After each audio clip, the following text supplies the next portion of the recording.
আসসালামু আলাইকুম। আশা করছি সবাই ভালো আছেন, সুস্থ আছেন। আজকের এই ভিডিওতে আপনাদের একটা প্রশ্নের আনসার করার চেষ্টা করব। আমরা ইদানিং ঘন ঘন প্রশ্ন পাচ্ছি যে ভাইয়া 2025 সালে বাংলাদেশ থেকে খুব কম সংখ্যক স্টুডেন্ট হাউস বিল্ডিং নিয়ে জার্মানিতে এসছে। এটার কারণটা কি? জার্মান সরকার কি আসলে বাংলাদেশ থেকে হাউস বিল্ডিংয়ের স্টুডেন্ট নেওয়া বন্ধ করে দিয়েছে কিনা? তো আজকের এই ভিডিওতে আমি সেই জিনিসটা আপনাদেরকে ক্লিয়ার করার চেষ্টা করব।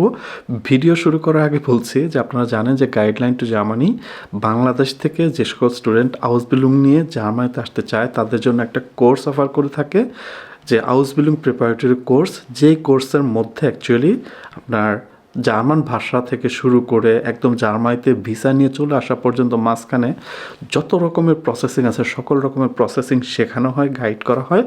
সেই course house building preparatory course, তার নতুন ব্যাচ শুরু হবে মে মাসের 1 তারিখ থেকে। তো আপনারা যারা আগ্রহী স্টুডেন্ট আছেন অবশ্যই আপনারা এপ্রিল মাসের 25 তারিখের মধ্যে রেজিস্ট্রেশন করবেন। এবং আপনাদের জন্য একটা ভালো খবর হচ্ছে যে আমাদের যে হাউস বিল্ডিং প্রিপারেটরি কোর্স আছে সেই কোর্স ফির উপর কিন্তু এখন 30% ছাড় চলতেছে, ডিসকাউন্ট চলতেছে। সো আপনারা যারা এখন এই কোর্সটা নেবেন আপনারা কিন্তু আগের যে প্রাইস ছিল সেই প্রাইস থেকে এখন 30% কমে আপনারা সেই কোর্স কিন্তু কিনতে পারবেন। সো অবশ্যই guideline2germany.com এই ওয়েবসাইটে যে আপনারা কোর্সের ডিটেলস দেখবেন। এখন ভিডিও টপিকে আসি যে কেন 2025 সালে কম সংখ্যক স্টুডেন্ট আসলো বাংলাদেশ থেকে জার্মানিতে, অথবা জার্মান সরকার কি হাউস বিল্ডিংয়ের স্টুডেন্ট নেওয়া বন্ধ করে দিচ্ছে কিনা বাংলাদেশ থেকে। আমি আপনাদেরকে এইভাবে আগে আনসার করতে চাইছি যে না, এখানে জার্মান সরকার বন্ধ করে দিচ্ছে না বা জার্মান কোম্পানিগুলো হাউস বিল্ডিং স্টুডেন্ট বাংলাদেশ থেকে কম নিচ্ছে, বিষয়টা এরকমও না। ঠিক আছে, যেই সংকটটা তৈরি হয়েছে সেটা আমাদের কাইন্ড অফ কেমন, যে আপনি যখন জার্মানিতে হাউস বিল্ডিং করতে আসবেন তো আপনার অনেক বড় একটা রিকোয়ারমেন্ট হচ্ছে জার্মান ভাষার রিকোয়ারমেন্ট। হ্যাঁ, আপনি যখন হাউস বিল্ডিং জন্য অ্যাপ্লিকেশন করবেন আপনাকে সেখানে জার্মান ভাষার সার্টিফিকেট শো করতে হবে। তো মিনিমাম হচ্ছে সেটার B1 সার্টিফিকেট। তো এখন যদি আপনি আমাদের বাংলাদেশের কথা চিন্তা করেন যে বাংলাদেশে যে একটাই এক্সাম সেন্টার আছে যেখানে আমরা এক্সাম দিতে পারি সেটা হচ্ছে গোয়েত ইনস্টিটিউট, তাই না? তো গত 2.5 বছর 3 বছর ধরে গোয়েত ইনস্টিটিউটে হিউজ একটা কিউ তৈরি হয়েছে, যেখানে স্টুডেন্টসরা মানে মাসের পর মাস অপেক্ষা করেও তারা এক্সাম দিতে পারছে না। এই কিউ কিন্তু 2024-25 সালে আরও মানে ব্যাপক বড় আকার ধারণ করছে। গাইডলাইন টু জার্মানির অনেক স্টুডেন্ট আছে যারা 1 বছর অপেক্ষা করেও 1 বছর চেষ্টা করেও তারা এখন এক্সাম দিতে পারেনি। এরকম স্টুডেন্ট অনেক আছে গাইডলাইন টু জার্মানি। তো এখন আপনি যদি এক গাইডলাইন টু জার্মানি থেকে যদি এরকম অনেক স্টুডেন্ট থাকে যে যারা B1 এক্সাম দিতে চেয়েও প্রিপারেশন নিয়ে বসে আছে বাট B1 এক্সাম দিতে পারছে না, তাহলে আপনি চিন্তা করেন পুরো বাংলাদেশ থেকে সেই নাম্বারটা আসলে কত বড়। বিশাল বড় একটা নাম্বার যারা এক্সাম দিতে পারতেছে না জার্মান ভাষা শেখার পরে। এখন আপনি যদি এক্সাম দিতে না পারেন, আপনার যদি সার্টিফিকেট না থাকে, তাহলে আপনি কীভাবে হাউস বিল্ডিংয়ের জন্য অ্যাপ্লিকেশন করবেন? আপনি যদি অ্যাপ্লিকেশন করেনও আপনাকে কেন একটা কোম্পানি আপনাকে চুজ করবে?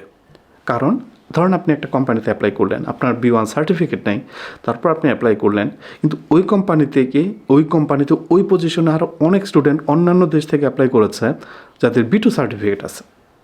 সো কেন সেই কোম্পানি আপনাকে কল করবে, আপনাকে চুজ করবে, তাই না? সো এখানে হিউজ একটা ফিল্টার হয়ে যাচ্ছে যে আমরা এক্সাম দিতে পারছি না। এবং 2024-এর যে অগাস্ট মাসের পর থেকে স্পেশালি ইন্ডিয়াতে যে এক্সাম দেওয়ার যে সুযোগটা ছিল সেটাও আমাদের জন্য ব্যাপকভাবে লিমিটেড হয়ে যায়, ইন্ডিয়া ভিসা লিমিটেড হয়ে যায়। সো যে কারণে আমাদের এক্সাম দেওয়ার সুযোগ তৈরি হচ্ছে না। এক্সাম দিতে না পারলে আমরা হাউস বিল্ডিংয়ে অ্যাপ্লিকেশন করতে পারছি না, বা অ্যাপ্লিকেশন করেও আমরা হাউস বিল্ডিং পাচ্ছি না। এটা একটা কারণ। আরও একটা বড় কারণ যে দেখেন, আমরা গত 2 বছর ধরে প্রায় বলে আসতেছি আপনাদেরকে যে হাউস বিল্ডিং নিয়ে জার্মানিতে আসায় ব্যাপকভাবে প্রতিযোগিতা বেড়েছে। ঠিক আছে, ব্যাপক প্রতিযোগিতা বেড়েছে। এমন না যে একটা হাউস বিল্ডিংয়ের একটা কোম্পানি একটা হাউস বিল্ডিং সার্কুলার দিচ্ছে সেখানে শুধু বাংলাদেশি স্টুডেন্ট অ্যাপ্লাই করে, সেটা কিন্তু না। পৃথিবীর বিভিন্ন দেশের স্টুডেন্টরা সেখানে অ্যাপ্লিকেশন করে। এখন হাউস বিল্ডিংয়ের জন্য অনেক বড় একটা রিকোয়ারমেন্ট হচ্ছে জার্মান ভাষা। আপনি আমাদের বাংলাদেশি স্টুডেন্ট খুব কম সংখ্যক স্টুডেন্ট আছে যারা আসলে নিজেদেরকে সঠিকভাবে আসলেই প্রিপেয়ার করে তারা হাউস বিল্ডিংয়ের জন্য অ্যাপ্লিকেশন করে। সবাই মনে করে যে কোনো রকম B1 পাস করতে পারলেই হলো, B1 পাস করে অ্যাপ্লিকেশন করতে পারলে আমি হাউস বিল্ডিং পাবো। কিন্তু প্রতিযোগিতাটা সত্যি অনেক বেড়ে গেছে। B1টা হচ্ছে এখন বেয়ার মিনিমাম। B1 দিয়ে আপনি হাউস বিল্ডিং পজিশনে অ্যাপ্লিকেশনের যোগ্যতা অর্জন করলেন, অ্যাপ্লিকেশন যোগ্যতা অর্জন করা আর একটা ভালো অ্যাপ্লিকেশনের মধ্যে অনেক ডিফারেন্স আছে। আপনার প্রোফাইলটা অবশ্যই স্ট্রং এনাফ হইতে হবে অন্য অনেক স্টুডেন্টসদের চাইতে। আপনি যদি একটা পজিশনে অ্যাপ্লাই করেন এবং সেই সেম পজিশনে যদি আরও 5 জন স্টুডেন্ট অ্যাপ্লাই করে অন্যান্য দেশ থেকে, তাহলে ওই 5 জনের মধ্যে আপনার 6 জনের মধ্যে আপনার প্রোফাইলটা স্ট্রং হইতে হবে, তাহলেই না কেবল আপনি ওই পজিশনে আউসবিল্ডিং পাবেন, তাই না? এখন আপনার ল্যাঙ্গুয়েজ যোগ্যতা যদি হয় একদম মিনিমাম, যেটা হচ্ছে B1, এবং অন্যান্য দিক থেকে যদি ওই যে আরও 5-6 জন স্টুডেন্ট যারা অ্যাপ্লাই করবে তারা যদি B2 পাস করা থাকে 2-4 জন, তাহলে আপনাকে সেখানে কেন নেবে? এবং ট্রুলি স্পিকিং, যে বাংলাদেশি স্টুডেন্টদের B1 পাস করে এসে জামায়াতে যারা হাউস বিল্ডিং করে অভিজ্ঞতা সবার খুব একটা ভালো না, কোম্পানিগুলোরও না, ঠিক আছে? তো এখানে ভাষাগত, যেটা আমি আপনাকে প্রথম কারণ বললাম যে এক্সাম দিতে পারছে না একটা কারণ, আরেকটা কারণ যেটা বললাম সেটা হচ্ছে যে আপনারা সবাই B1 একটা গোল রাখেন, B1-এর পরে B2 আর করতেছেন না। বাংলাদেশে খুব কম সংখ্যক স্টুডেন্ট আছে যারা B2-র উপর ফোকাস করে আসলেও। তো এখন আসলে B2 লাগবে আপনি বাংলাদেশ থেকে যদি হাউস বিল্ডিংয়ে জামায়াতে আসতে চান। সো এই মেন্টাল সেট আপটা আপনাকে থাকতে হবে। যে কারণে গাইডলাইন টু জামায়াতে হাউস বিল্ডিং প্রিপারেটরি কোর্স আছে, সেখানে কিন্তু আমরা A1 থেকে B1 পর্যন্ত শেখাইতাম, কিন্তু আপনি যদি খেয়াল করেন আমরা কিন্তু সেখানে B2 ইনক্লুড করেছি, কারণ B2টা আসলে আপনাদের লাগবে, ঠিক আছে? এটা হচ্ছে আর একটা কারণ যে B2 পর্যন্ত না করা, শুধুমাত্র B1 করে বসে থাকা।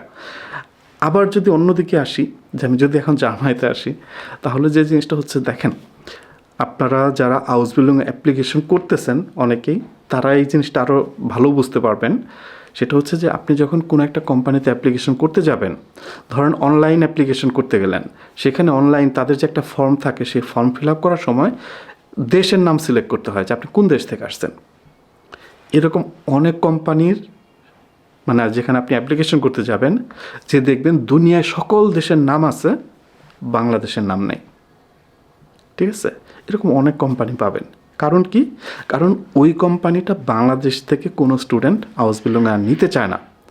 এটার আবার বিভিন্ন কারণ আছে। প্রথম কথা হচ্ছে যে বাংলাদেশ থেকে হয়তো তারা কোনো একটা স্টুডেন্ট নিছিল, নেবার পর তাদের ভাষাগত যে দক্ষতা থাকার প্রয়োজন, সেই দক্ষতা তারা পায় নাই। কারণ আপনি যখন একটা কোম্পানিতে হাউস বিল্ডিং নিয়ে আসবেন, আপনার ভাষাগত দক্ষতায় যদি স্বল্পতা থাকে, ঘাটতি থাকে, আপনি আপনার যে কাজ সেটা যেমন আপনি করতে পারবেন না, বুঝতে পারবেন না, অন্যকে বোঝাইতে পারবেন না, ঠিক আছে? তো আপনাকে বলবে একটা, আপনি করবেন আরেকটা। আপনি বলতে চাচ্ছেন এক কথা, আপনি বলে ফেলবেন আরেক কথা, সেটা আপনার নিজের কথাটা বলতে পারছেন না, আপনার কোনো অপিনিয়ন দিতে পারছেন না, ঠিক আছে? তো এই জিনিসগুলো একটা রিজন। আরও একটা রিজন হচ্ছে দেখেন, বাংলাদেশের স্টুডেন্টসদের মধ্যে জামায়াতে আসার পর হাউস বিল্ডিং নিয়ে বাংলাদেশ থেকে জামায়াতে আসার পরে তাদের ভিতরে হাউস বিল্ডিং চেঞ্জ করে ফেলার টেন্ডেন্সিটা অনেক বেশি, হিউজ। আমাদেরই অনেক স্টুডেন্ট আছে, মানে মিনিমাম আমাদের যত স্টুডেন্ট আছে তারা আমি বলবো যে 60%, 70%ই জামায়াতে আসার পরে তারা হাউস বিল্ডিং চেঞ্জ করে ফেলছে। তো আপনি ধরেন একটা কোম্পানি আপনাকে হাউস বিল্ডিং দিল, বাংলাদেশ থেকে জামায়াতে নিয়ে আসলো, আসার পর আপনি তাদের সাথে হাউস বিল্ডিং আর করলেন না, কন্টিনিউ করলেন না, আপনি চেঞ্জ করে ফেললেন। এখন ওই কোম্পানি কি আর সাহস পাবে বাংলাদেশ থেকে অন্য একটা স্টুডেন্টকে হাউস বিল্ডিং দেওয়া? এটা হচ্ছে অন্যতম বড় একটা কারণ। আরও একটা কারণ যদি বলি, যে বাংলাদেশ থেকে অনেক স্টুডেন্ট যারা হাউস বিল্ডিং নিয়ে জামায়াতে এসেছে, তারা করে কি, কন্ট্রাক্ট কেনা বেচা করে, ঠিক আছে? কেমন কন্ট্রাক্ট কেনা বেচা করে? যে ধরেন আপনি একটা কোম্পানিতে হাউস বিল্ডিং করতেছেন, সেখানে আরও 5টা হাউস বিল্ডিংয়ের পজিশন তৈরি হয়েছে, এখন আপনি করতেছেন কে তোমাদের এই পজিশনগুলোতে আমি বাংলাদেশ থেকে স্টুডেন্ট এনে দেবো বা আমি স্টুডেন্ট এনে দেবো, এটা বললেন কোম্পানিকে। এখন আপনি বাংলাদেশের স্টুডেন্ট খুঁজে তাদের কাছ থেকে আপনি টাকা নিলেন, 4 লাখ 5 লাখ বা হোয়াট এভার লাখ টাকা নিলেন। তো এটা হচ্ছে কন্ট্রাক্ট কেনা বেচা। এই জিনিসটাও জার্মানিতে অনেক কোম্পানি জেনে গেছে যে বাংলাদেশি স্টুডেন্টরা এই কাজটা করে, ঠিক আছে? সো তারাও ওই জায়গায় অনেক কেয়ারফুল, আমি আসলে বাংলাদেশ স্টুডেন্ট নিব কি না। কারণ এই কন্ট্রাক্ট বেচাকেনা এই কনসেপ্টে জার্মানিতে নাই, অ্যাটলিস্ট এটা আমরা বাংলাদেশ থেকে জার্মানিতে নিয়ে আসতেছি, জার্মান কোম্পানিগুলোকে দিচ্ছি এই কনসেপ্ট, এবং আমাদের স্টুডেন্টদের ভবিষ্যৎকে আমরা আসলে অনেক লিমিটেড করে ফেলতেছি, ঠিক আছে? এই যে কারণগুলো বললাম, এগুলোই কারণ জার্মানিতে হাউস বিল্ডিংয়ের সংখ্যাও কমে যায় নাই। জার্মান সরকার বাংলাদেশ থেকে হাউস বিল্ডিংয়ের স্টুডেন্ট নেবে না বা জার্মান কোম্পানিগুলো স্টুডেন্ট নেবে না, এরকমও না। হ্যাঁ, কিছুটা রেস্ট্রিকশন তো আপনি বললাম যে যেই কোম্পানিগুলোই ধরেন যে বাংলাদেশি স্টুডেন্টসদের সাথে খারাপ অভিজ্ঞতা করেছে, হ্যাঁ, সবাই তো আর খারাপ অভিজ্ঞতা করে নেই। অনেক কোম্পানি আছে বাংলাদেশি স্টুডেন্টসদের সাথে অনেক ভালো অভিজ্ঞতা করছে, বাট যাদের সাথে বেশিরভাগই খারাপ কারণ হচ্ছে যে হাউস বিল্ডিং চেঞ্জ করে ফেলা, ওই যে বললাম ভাষাগত দক্ষতার একটা ব্যাপার, সেখানে ল্যাকিংস থাকা। তো এই যে যারাই খারাপ এক্সপিরিয়েন্স করছে তারা কিন্তু সেই কোম্পানিগুলো কিন্তু নিজেদেরকে লিমিট করে ফেলছে যে না, আমরা বাংলাদেশি স্টুডেন্টসদের নিব না।